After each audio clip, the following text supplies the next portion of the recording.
ये जो दृश्य आप देख रहे हैं, जहां पीले धागे से घेर दिया गया है, इस जगह की घटना को जानिएगा तो रूह थर थरा जाएगा।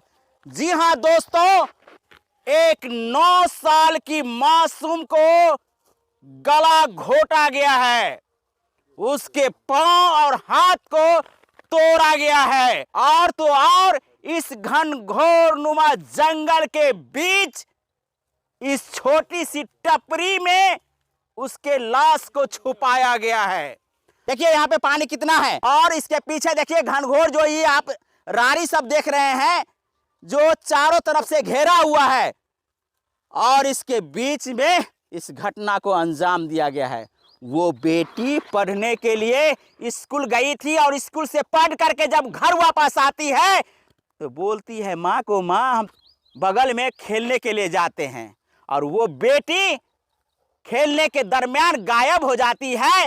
भर रात उसको ढूंढा जाता है, बेटी नहीं मिलती है, क्योंकि बेटी के साथ तो रात में ही करामात हो चुका था। अगले सुबह जब यहाँ के कुछ बच्चे इस टपरी के तरफ आते हैं,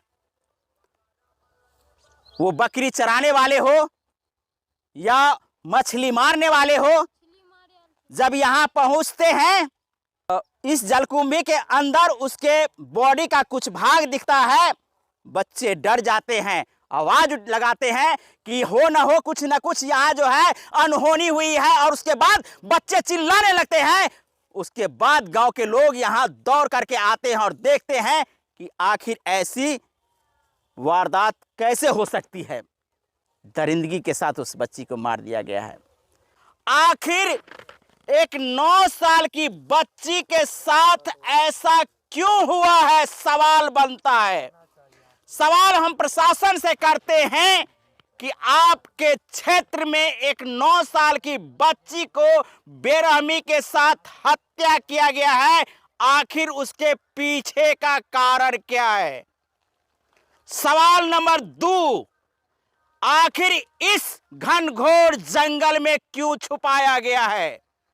ना तो वो बच्ची इस टपरी में डूब सकता है, और न ही किसी प्रकार से उनका जान यूं ही चला जा सकता है। हाथ तोड़ दिया गया है, गर्दन मचोड़ दिया गया है। कब तक मधुबनी में बेटियों की आबरू और उनकी जान जो है सो असुरक्षित रहेगी। 3 दिन बीतने को है और अपराधी खुलेआम